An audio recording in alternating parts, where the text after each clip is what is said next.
What are we going to do, Logan? Where are we going? Well, right now, what come up on the Craigslist was a deal that, you know, a lot of times people just can't pass up, and that's a first gen Ranger with a carbureted 2.3. A race engine, huh? It can most definitely be a race engine, and we're going to see if we can't drag it out of here. All right.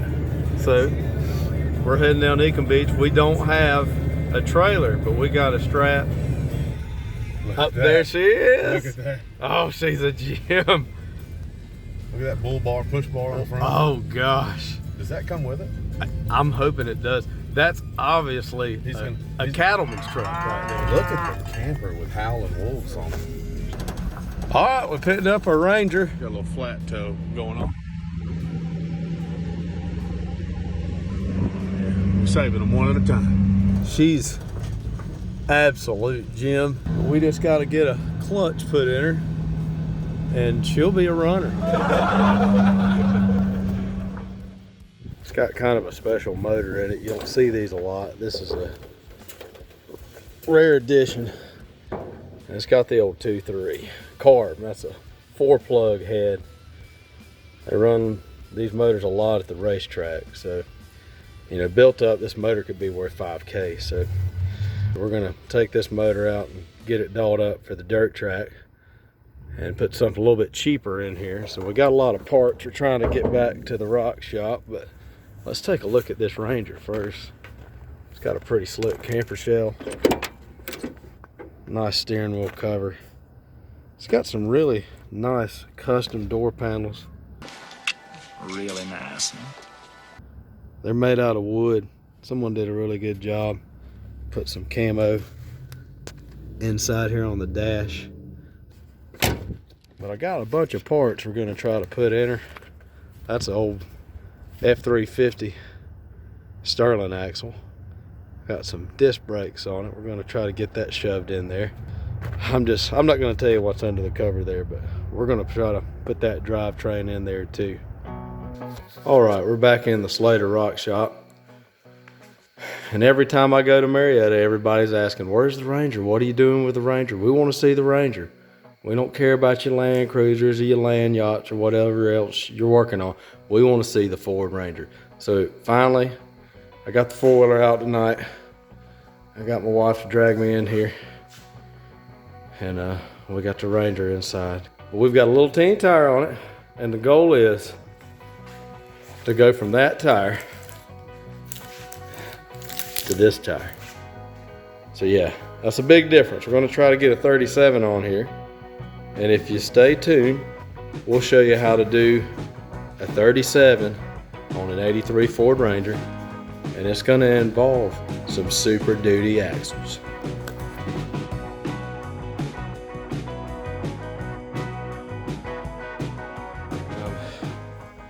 Pulling some rust repair up. That pan over there is in excellent shape. This one's not that bad either, but we had a little rust repair right there, and you can see the holes in it, but it was done professionally at a body shop, and I really like what they use here. That is pretty cool.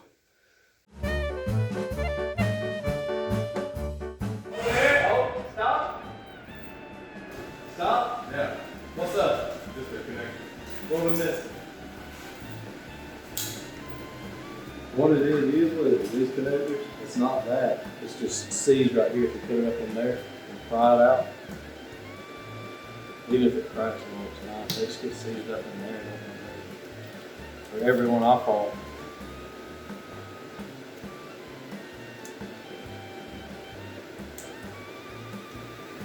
Hey, cut that thing so we don't look like idiots. Don't cut it, bro. 3 hours later.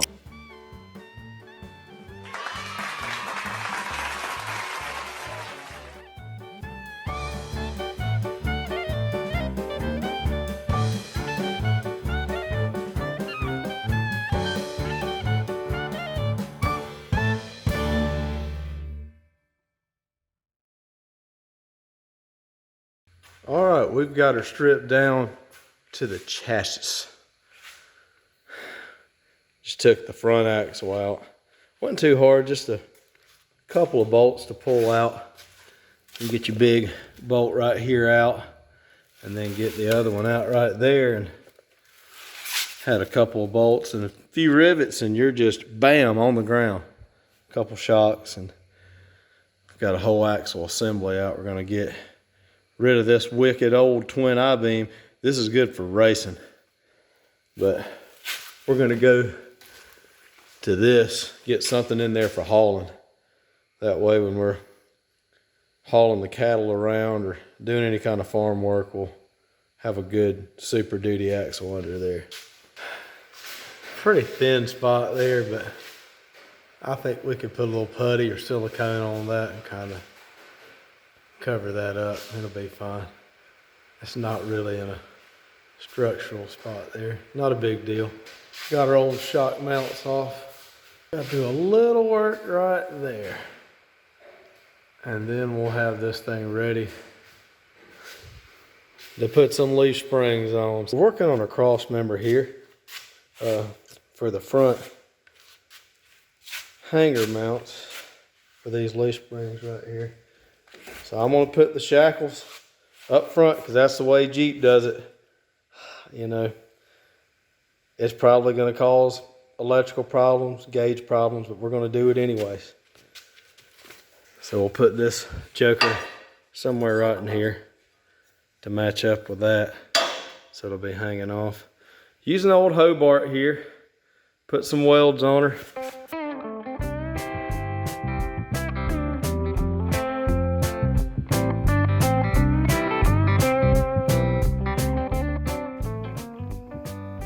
We're back in the Slater Rock Shop here, and fuel is high, fellas. It's going up. So I've got my little gas saver here. I bought my little Ford Ranger, and the 4-cylinder in it wasn't getting that great of mileage really. It was only probably getting 18. So we're going with LS to see if we can't get 20 out of her. And of course, there's the Super Duty axles. A friend had this axle, and I mean, he next to just give it to me. So I said, well, let's make it work. So she's in there.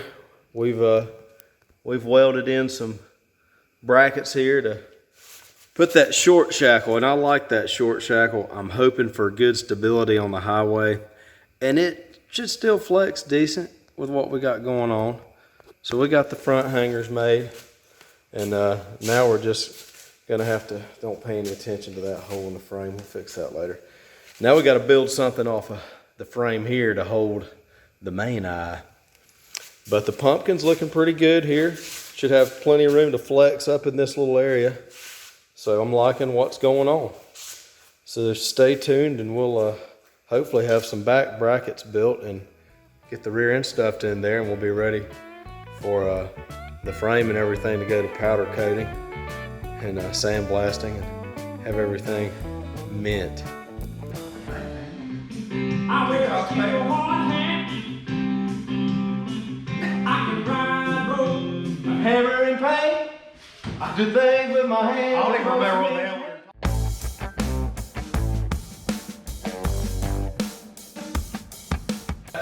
If you're gonna do a project, have a donor.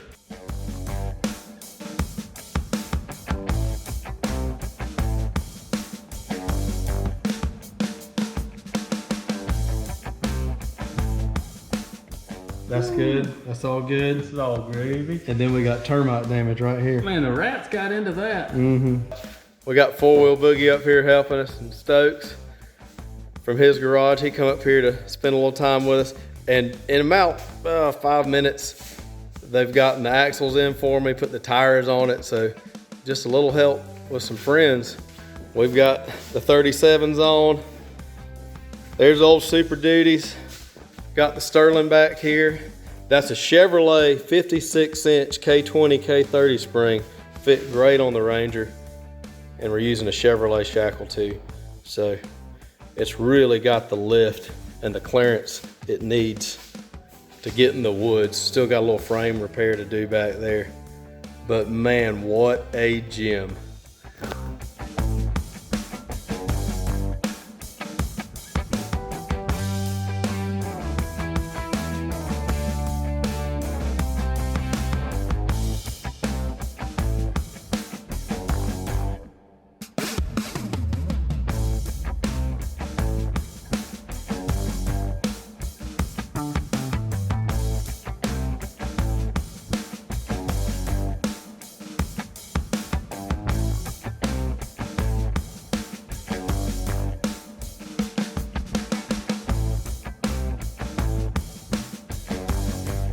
You know what I like best?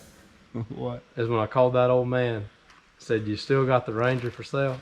And he said, "Yeah, and I'll go ahead and tell you, if you don't come get it Saturday or Sunday, I'm taking it to the scrapyard Monday." So this was headed for the scrapyard. So you're like an angel for this truck. You know, if you're a cowboy and you've got a flatbed truck, you can do a lot of work here. We're changing the rear main right now on this 5.3, freshening up the motor with this new rear main.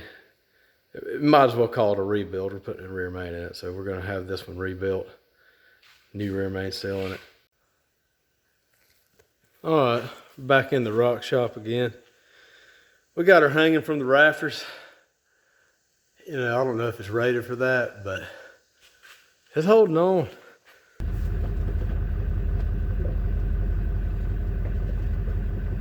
Looking pretty good.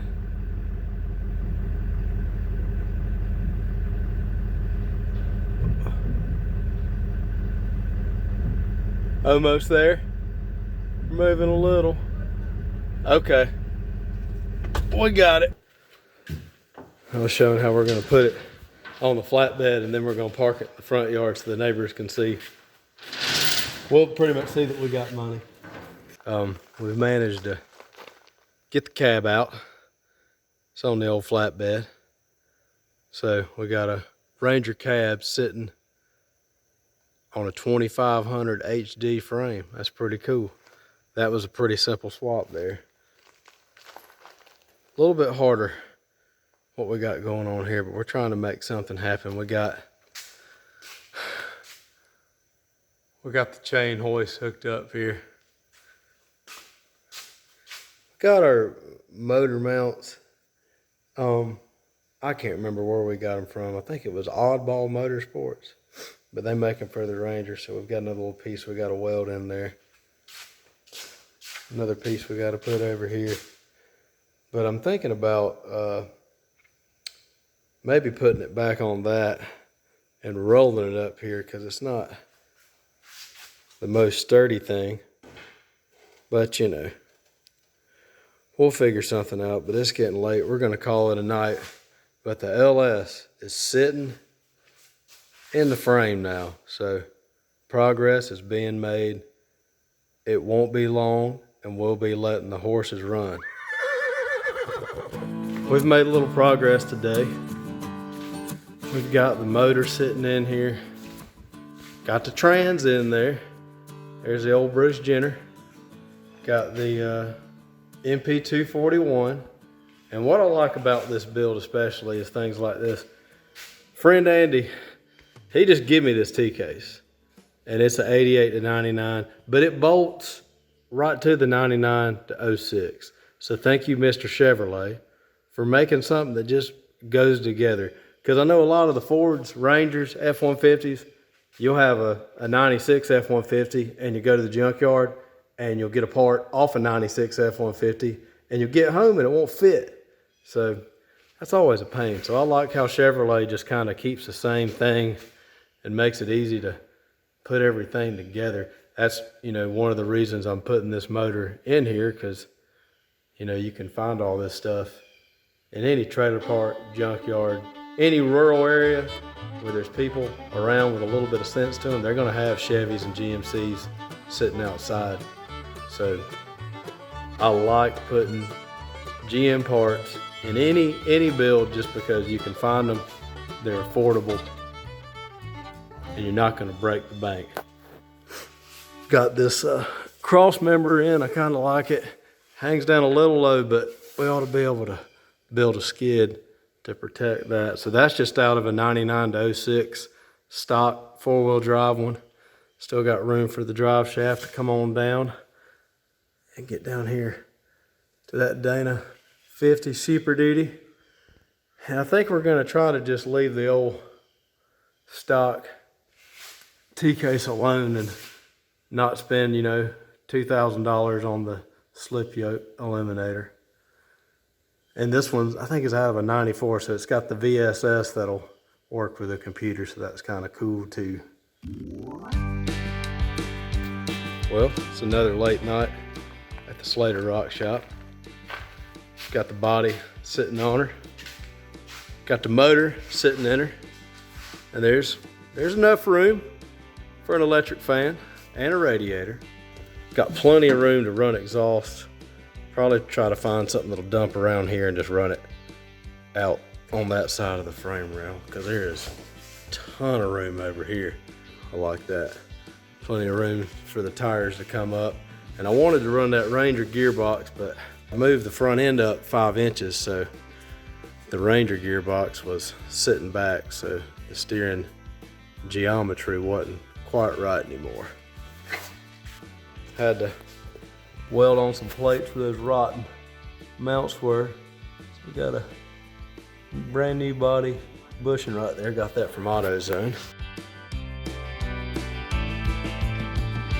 Got the motor where we want it, so we took everything back apart, really to give us some room for the gearbox here. So what I'm running is I think it's an 84 G20 van gearbox, Chevrolet. I wanted to keep it all Chevrolet. I'm hoping my hoses will hook up, and I wanted to be outside the frame. I've got the pitman arm just a little bit ahead of the knuckle, just a tad, not much. It's just a tad, and it'll be running all the way over there to a high steer arm that I don't have yet. But we're going on the outside of the frame. I was able to use the factory hole up here for the Ranger box.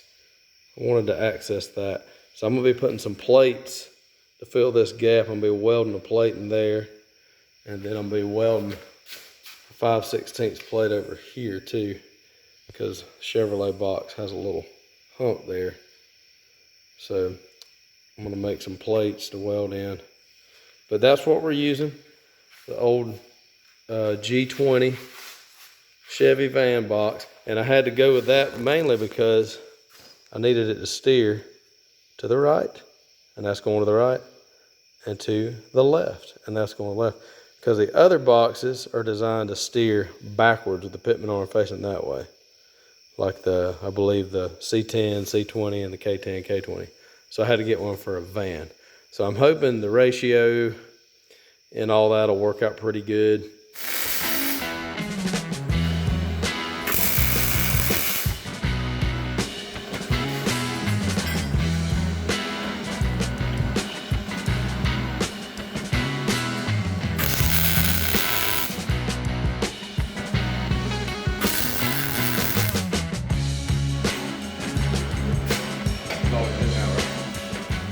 I called in the big guns. I mean, it's $250 an hour, but I'm gonna tell you, it's well worth it. Was it 300? And it's well worth it. He had to drive a ways to get up here, and once he gets in the truck, he starts charging. And I'm telling you, it's worth it. Because you look what's going on here. Look what I brought though. He brought a helper too, so. And a watermelon. Yep, and a watermelon. So that's, not everybody's gonna do that when you get a service call. But we've got big plates here, massive plates there. We've got another plate here, and yeah, we're gonna have it sandwiched in there and strong. Went ahead and got our 1-ton GM steering. I used I think 73 to 91, K5, K10, K20, like everything's pretty much the same part, so I just want to go with something where I can get a part anywhere if something goes wrong. And I did have to grind a little because these knuckles were a little offset and it was wanting to almost bind on that. So I did grind that down a little so it's more flush instead of uneven like it was. And got a Reamer from Barnes, 4-wheel drive right here. And that's for the GM 1-ton Reamer. So you can get that Barnes 4-wheel drive. They're actually pretty close to the rock shop, not too far, about an hour away up in near Mills River in North Carolina, where the fuel's high and so are the ladies. I keep watching these time lapses and people are like, they're putting something together in 15 minutes. This sun gun right here is taking me like 3 months. And I'm just now getting ready to put her together. and that's after I pressure wash the frame. Shoot a little paint on it because I don't want this rust to get me down the road. I want to get her looking good. So this was supposed to be a simple LS swap, tone swap, but then once I got the body off, we noticed there was a hole in the frame, so put the 5/16 plate there. Then we noticed things like, hey, this right here, well, on the other side, it wasn't there, so I've got me something there to put a body mount on. Over here too, welded a little piece there, and got that there. Had a little rust damage here, not too bad, still pretty strong, but I wanted to put a plate right there, so welded something there. Had a little thin spot where the shock mount is, so just reinforcing some things. Back here was missing, so I've really been piddling on this thing for a long time. But we're ready to pressure wash it, put some paint on it, and really start putting her together. Got our gussets made there. Got us all fancied up, so have a little more support. And got our motor mounts here. Got them welded in and shot a little paint on them too, so they're on there. Yeah, and then the gearbox brace. So you seen what these steering shafts are going for online? Some of these shafts are like over $200, and that can really break a man's bank, especially, you know, if you're trying to eat breakfast every now and then. That's a lot of money that gets spent. So what I did, I went to the junkyard. This is a 93 to 98 Grand Cherokee steering shaft. It's a pretty common shaft you can find. It's got U-joints on both sides, but this end of it, the bottom end hooked to the GM shaft, no problem, or to the GM gearbox, no issues. The top end had this on it, which was obviously nothing like that, so that wasn't going to work. So we took this 99 to 06 steering shaft apart, and I couldn't find a lot of videos on this. See how they're held in with those little retainers? It's just kind of folded over, the metal there is, so when you press on them, it just kind of folds them back, and can't really fold them back in once they get pressed out. It kind of just rips the metal off. But I just made my own indentions here, and it looks a little ugly, but it ain't coming out. I was going to try to use, I watched a guy did do a video on doing a Tacoma steering shaft, and he bought this all balls ATV part 19-10-10, but it's a little bit bigger joint than what I have, so I couldn't use it. But I wanted to use it because it's got these inside clips that you snap on the inside, and I thought, man, that'll be secure, you know, it ain't gonna come out. But even without having something like that, I feel like just, you know, making the indentions there. It's not as pretty as the factory ones. That's much prettier looking, but it's gonna hold in there. I feel confident. So now I've got something to actually steer this old girl with. Once I get the drag link on, we can really make something happen here. See if we can get her put on here. It's got a flat end there. Oh, where you at? That's not it either. I'm being a little stubborn. There we go. Slip right on there. This end comes up here and goes in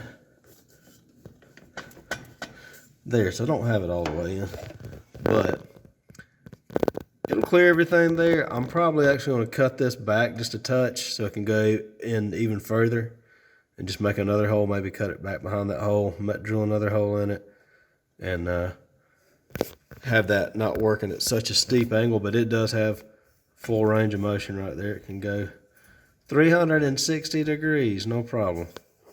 So don't be afraid to get you a couple junkyard shafts and put them together and make you one good one. And then you'll have enough money to eat breakfast a couple times a week too. Do it yourself steering shaft. I've cut down a manifold off the Suburban. Sliced it right there so my buddy Mitch, he can weld air. So I'll take it down to Wildhare. He'll put this thing in the oven, get this cast hot, shove it back on here, and he'll weld a pipe to that and have it twist out here. We're gonna have it on the outside of the frame over there. Got some transcooler lines put on and got the factory harness put on. Pretty much used everything I could use off of that Suburban. Anything and everything. Got the wiring harness, engine, water pump, accessories. So if you're doing LS swap, get a donor. Don't just get the motor, because then when you have to buy the bracket and the pump and the water pump and the intake and the harness and the computer, it gets real pricey. So get everything out of your donor truck if you can. We got our fuel tank, and this is just a regular old EFI Ranger fuel tank for like an 86 model. This was originally carbureted. It was an 83 model, but it fits in nice. And we're going to use this hanger right here to put a Chevrolet pump on. So we'll have a Chevy pump sitting down there inside. Hadn't put it in yet, but I've got it. I've got it here. I've also, I saw this online, so I figured I'd make some of my own instead of buying them. There's little ABS sensors. They turn them into Zerk fittings on these Super Duty axles. So I cut it down and threaded it and put me a little Zerk fitting in there. Because these hubs are really expensive, so if you can keep them greased, they'll last a lot longer. So got that in there, and it ain't no big deal to do. Just drill through it and put your little tap in there and put your Zerk fitting in. So we're going to throw some brakes on tonight, finish up with the fuel lines over there, and hopefully we'll be getting the cab back on her for the last time. We're about to show you some really interesting stuff we've done on the Ranger, but before we do, make sure you smash that thumbs up button, subscribe, and leave a really ugly comment if you want. Something mean, that's fine. Any comment helps, puts us in that algorithm or whatever to keep us funded building these awesome projects. But we got our shock tabs welded in here. We're having arts and craft time again. We cut up this F250 shock mount because that's the cheapest ones you can get on Amazon. Worked out really nice. I really like how that is. The other side, we had a steering gearbox and a steering shaft in the way, so we had to get a little more creative. And Danner, thank you so much. My brand new welder that's like 5 months, 6 months old, it's getting warranty work done to it. It's a Hobart 190. This is the Hobart 187. It's like 15 years old and it works like a champ.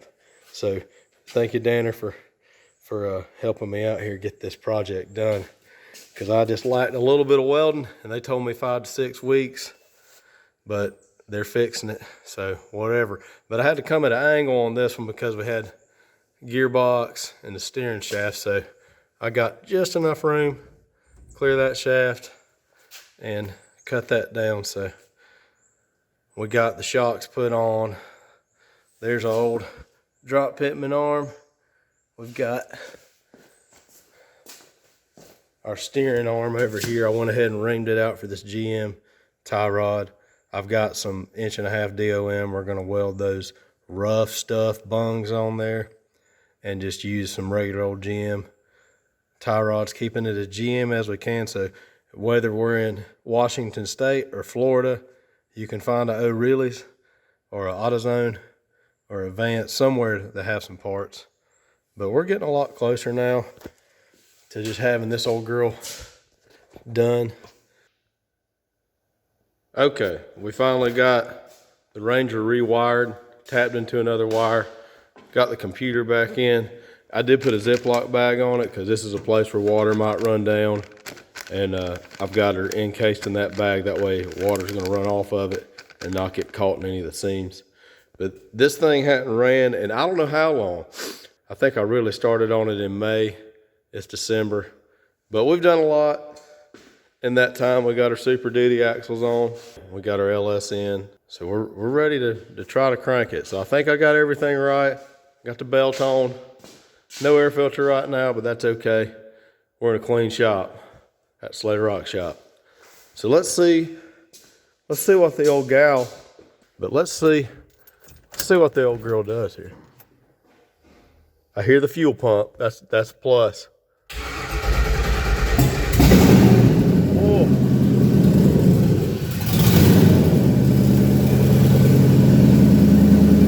Sounding good.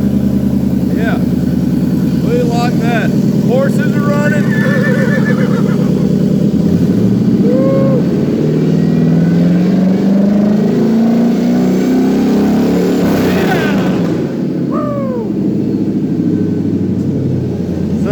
She's alive.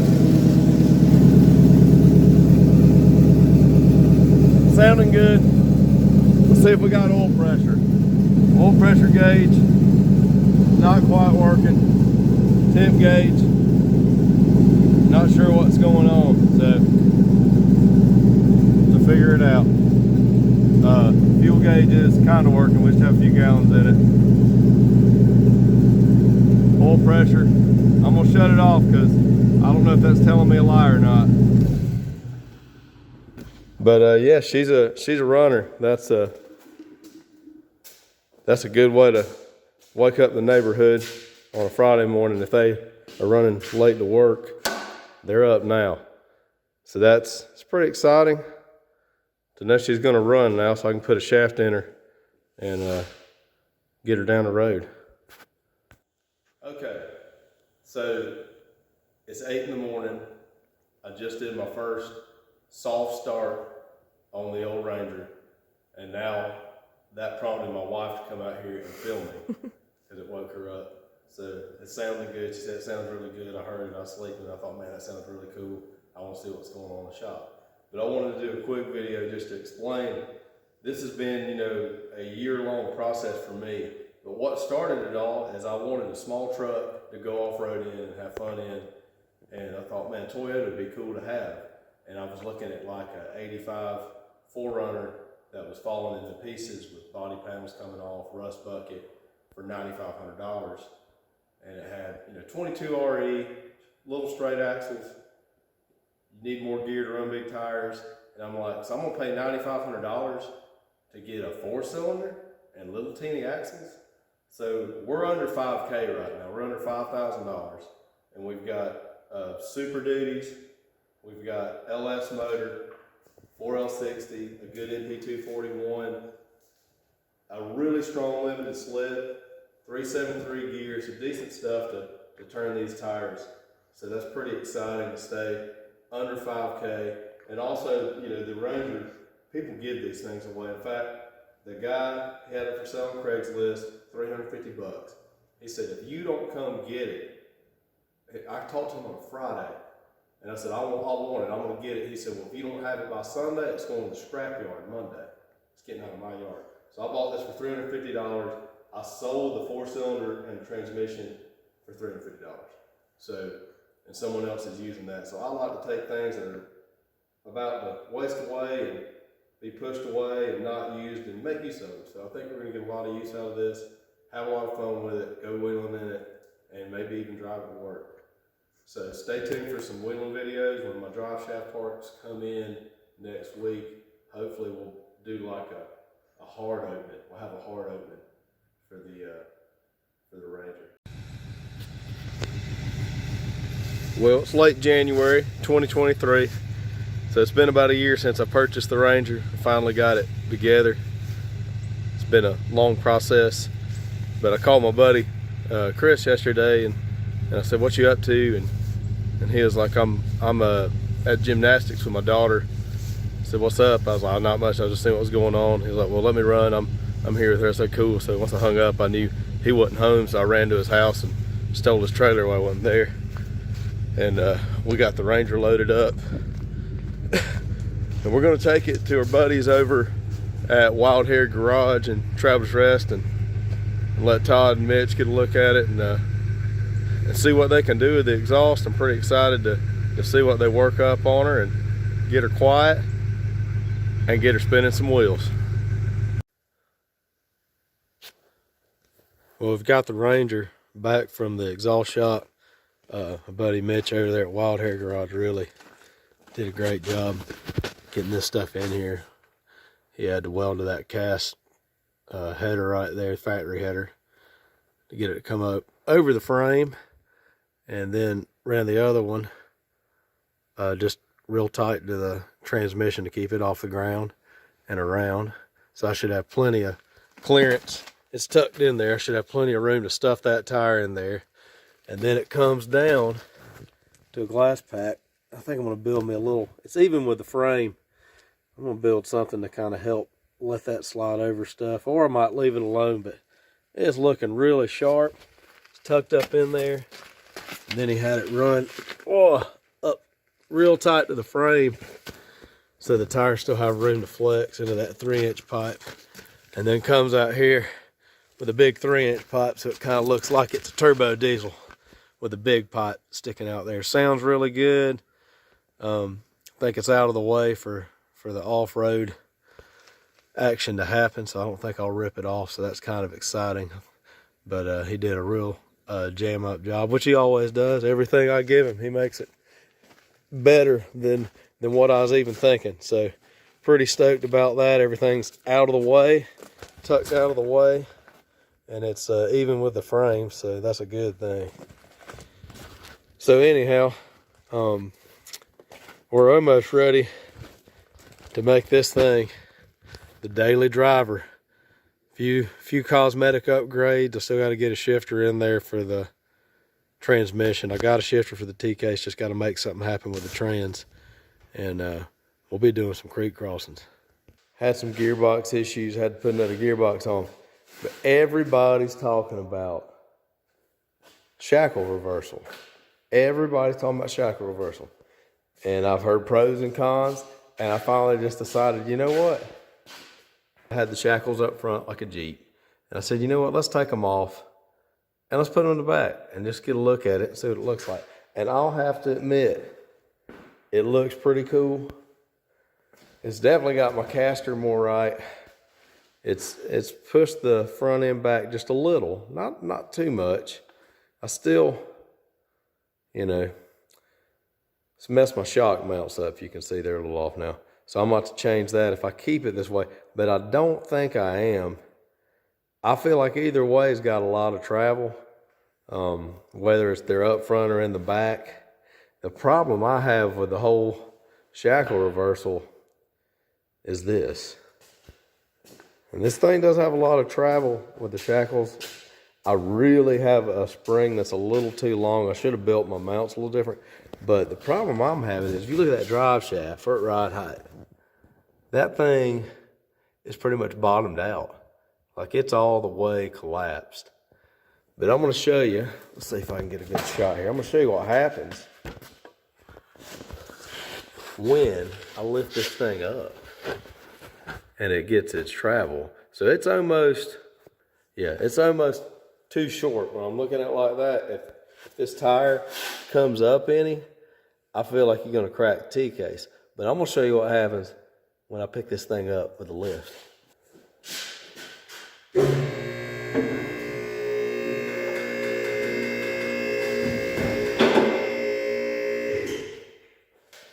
That drive shaft is just about slipped the splines all the way out. So you're looking at, look at all those splines showing. So it went from like, man, this shaft's too short. Like, it's gonna bottom out if it compresses any, to this thing ain't long enough. So I'm definitely gonna need a special drive shaft. And of course I'll have to put a caster shim in there, because that drive shaft probably won't even spin right there with the pinion angle being so bad. But that's where the shackle unloaded there.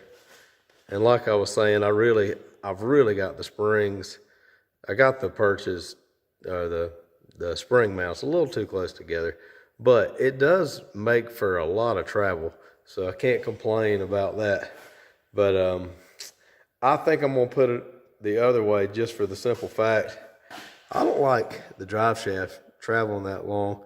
I'll have to buy a high dollar drive shaft. I'll have to do a lot of mods, and I'm just not sure if it's worth it at this point. The other issue I'm having is when I'm back down on the ground, that pitman arm It's pretty close to this spring. But, you know, a lot of people do shackle reversal, but I don't know if it's for the Ranger. Let me know what you think. Leave me a comment. Tell me what I should do. All right, well, wanted to do another video on this shackle reversal. Decided to do the shackle reversal. Wasn't sure if I was going to keep it or not, but I went out for a test run, and man, it makes a big difference. I know a lot of it's because it's changed the caster a lot, so there's a lot more caster in it. So really too much because it's going to have my drive shaft in a bind. But moving these up front, man, it's made a big deal of difference. I don't even have a shock up here, and I think it's riding better. I've still got the shock over here. I'm going to have to move the mount some if I keep it. And I'm really thinking about keeping it because I still got plenty of room for the tires. That shot's kind of crooked now. I have to smooth the front end back a touch, but now my shackles were protruding. Now they're gone, and the shackles are down here. Now this picked this up to here, so it's really, I think, gonna give me an advantage of just the fact that it rides pretty good on the highway. No trouble getting from trail to trail. And I think I may even just take this bolt out and hammer these down. I'm just worried about this flexing up, but I don't know. I guess really all my flex is happening more back there than up here now because that's fixed. So I should have room for the steering. So if you're thinking about doing the shackle reversal, I kind of like it. The brakes still work good. I heard people saying your brakes will not work as well and you'll dive, but these four-wheel discs are having no trouble stopping this old girl. Even with only one shock, it did good. So if you're thinking about doing it, don't be scared. Give her a shot, and it gives me a little bit better approach angle.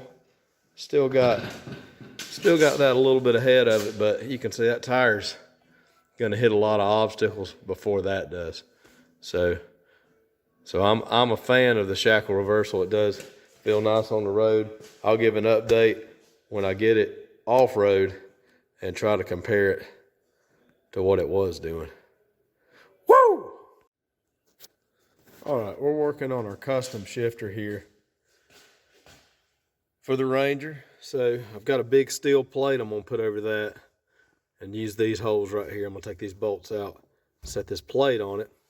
I've got the factory shifter cable that came off the Suburban, and like everything I do, everything's a budget build, so we're using the cable. We got this off the donor truck. I had a junk jack stand. I don't know where the top piece went to. It was missing, so I've cut the top of that off. We're missing the big black metal bar that goes in, so this was in the scrap pile, so I've got it out. This is just some scrap steel I had laying around. That's my plate. This came from the junkyard. I pulled this out of an 80s F-150. It was the 4-speed overdrive shifter. So that's the knob for it. So we got that, and it's gonna work. We're gonna have a straight throw forward and back because this was a manual truck, and I want to keep it factory looking. So we're gonna have the manual shifter in there. I even took the boot out, so I'm gonna try to slip the boot over. But what we've got going on here is we've got this, which I will position in there, and I'm gonna weld it to this, and then I'll drill holes through this to match the floor to put those bolts through it, so I can bolt this straight to the floor and unbolt it if I need to unbolt it. So this is gonna slip in. I had those from a carburetor kit that works perfect for that cable. So that's what the cable is going to go on. So this will slip in here, coming from the bottom. A little tough, but you get the idea what's going on. So we'll have this. Where's my bolt at? The bolt. Nope, got it. We got her. We got her. That's what we got now. So this is going to go here. Now we're going to have our 4-speed shifter that will lever there. It'll probably end up in the seat. That's what usually with the 4-speed shifter, you're going to slap your passenger when you go about first. So that'll be park up here. It'll be first up here. we'll slip the boot on. It'll look like a 4-speed shifter, but it'll be automatic. And then we'll have a shifter, and we won't spend $500 on a low car shifter. All right, we're back in the rock shop, getting an early start this evening. Gonna finish up on the shifter that I was wanting to build here. So we got a little bracket here for the shifter. Gonna have the cable routed underneath the seat. Then I use the holes that were already there, the threaded holes, and drill some holes in this plate. Got this marked where I need it. It's gonna go right in there, about like yay. So all I gotta do now is a little bit of welding, get that welded on to this plate, and we'll have a working shifter. We're gonna do a little welding here. I'm not the best welder, but we'll make it happen.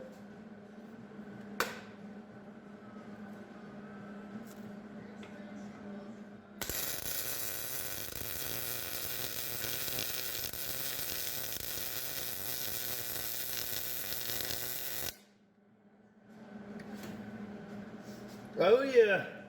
Woo! Look at them dimes. Well, I welded that right off the table. All right, let's go for the next one here.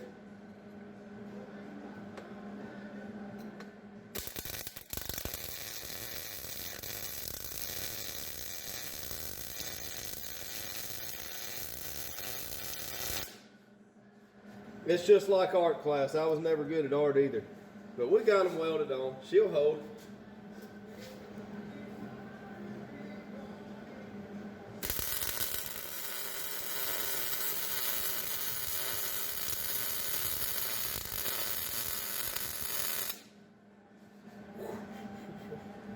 I hope I got these in the right place.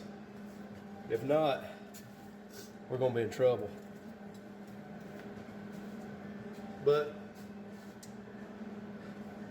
I think we're gonna test fit. We've done gone too far. I might as well just go ahead and put it on. Started off strong. I mean, things are looking good. Did good over here. I always hit it with a hammer and be like, oh yeah, that ain't going nowhere. Ain't going nowhere. So that's good enough. That's gonna work. But luckily that's towards the dash. You'll never see that anyways. So we're gonna get her back in and get the boot on her and get her shifting. Well, it's not the $550 low car shifter I wanted, but I'm really happy with it, excited about it. We're hooked up in there, got a nice connection. I might tighten this up a little bit. I got a lock nut here. You don't want to get it too tight because you want it to work smooth. But when you go to shift now, you can actually grab a knob instead of grabbing a shift cable.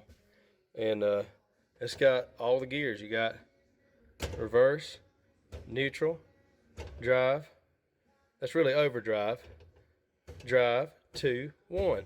So we got all the gears and no gates on it. And I know that's kind of dangerous. I don't mind it because if I want to go to reverse real quick, I want to be able to get there. I would never do this for a customer's car because it's kind of dangerous, especially, you know, with no gates. But bam, it's pretty smooth. I like how it's gonna be like that with a 4-speed, because that's what this truck originally had, was a 4-speed. Trying to keep it original as much as I can.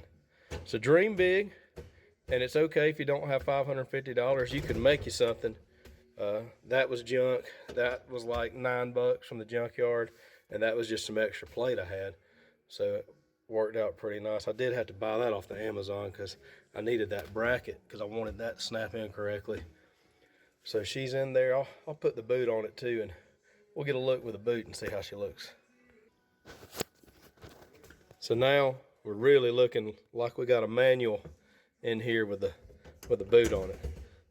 So that's pretty slick. I like it. Tell me what you think. Should I get the low car or just stick with this non-gated one? Woo! We got Vince driving the old 1-ton Ranger. You look good.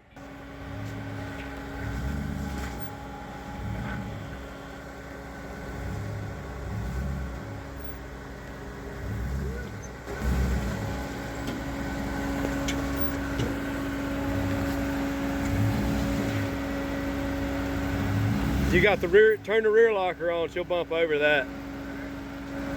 You just, yeah, you got it. It just needs that tire to hit a little. Yeah, there she goes. I don't know what the difference is in the Eaton and the Ford locker, but this one is a Ford factory 10.5 electric locker. I've got her open right now. Works like an open diff. Seems to lock a lot quicker. I'm gonna show you what it does. So I just hit my switch. I got my locking switch hit. We're gonna go forward. We go forward. Boom, we're locked. Okay, we're moving forward. All right, let's change directions. Boom, we're locked. So whatever mechanism Ford's using in their locker, it kind of stays a lot quicker than the Eaton ones I've worked on. The Ford one gets a big thumbs up from me. Woo! Alright, I just turned the locker on. So it's probably going to move a little bit before it starts turning this other tire. So it's open diff right now, it just hung. So it's moving that one backwards, but I move this forward. Now we're locked. So that baby's working. Now what I want to show you is, if you said, hey, I'm not making it, but you should make it with both lockers. But if you're not making it, you got to put it in reverse and back up. When you go reverse, look at that freak up. Now it's like an open diff. It's moving the opposite way. Still moving. Just locked. So now they're going to turn together. So you can imagine, now we're locked in reverse. So if you have an E-locker and you didn't know this, it's going to take a minute to engage. All right, we're doing another locker here on a Ranger. Got the old 10.5 Sterling. Got a pretty cool unit I'm going to put in it. This is a limited slip, and it works in theory, but these 37s break it free pretty quick. So first thing you want to do is look at your lash and make sure you put it back where it comes out. We check this one, and it's right here. That's showing about 11. I took another reading on another too, showed around 12. So 11 to 12, somewhere right in there. 11 and a half. Yeah, so we're going to rip it apart. And we're going to put in, we're going to put in this one with the electromagnet. Look at that gem right there. I mean, it's a heavy duty looking unit. It looks like a 3-pinion design. Electric locker. This is the factory one. Picked it up for $600 at the dealership, brand new. So not a bad deal for an electric locker. Got a marker caps here. So I got 2 punch marks there, 1 and 2, and I'll put 1, 2 there, and we'll just do 1 over here.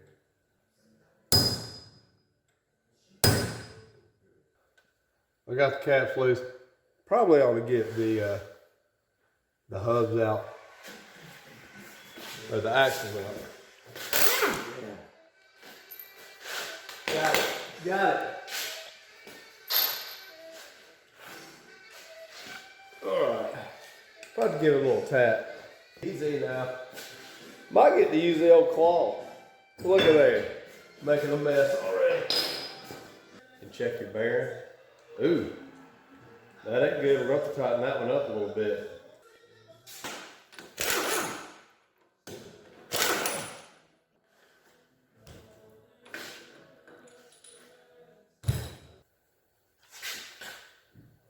Be a hefty one, I know that. Oh yeah, she's hefty. Oh, my side.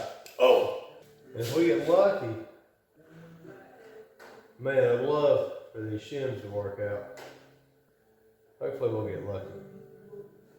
I'm gonna hang this one up here, so we won't mix them up. It'll be nice. I'll tap the ring gear off.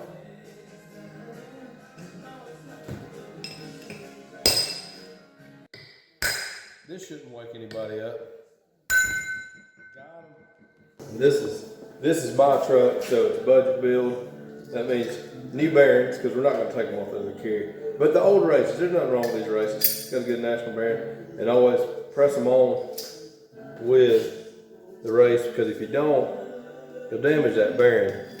But you want that nice flat surface here. You don't want to be hitting that cage or anything, so you want to make sure that doesn't protrude out of that race, because if you hit the cage, you'll bend it and just make it all messed up.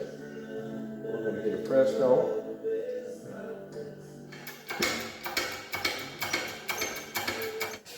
We're going to see if those shims will work, or see how close we are with the factory shims, and we'll kind of go from there. What a day, bro! Okay.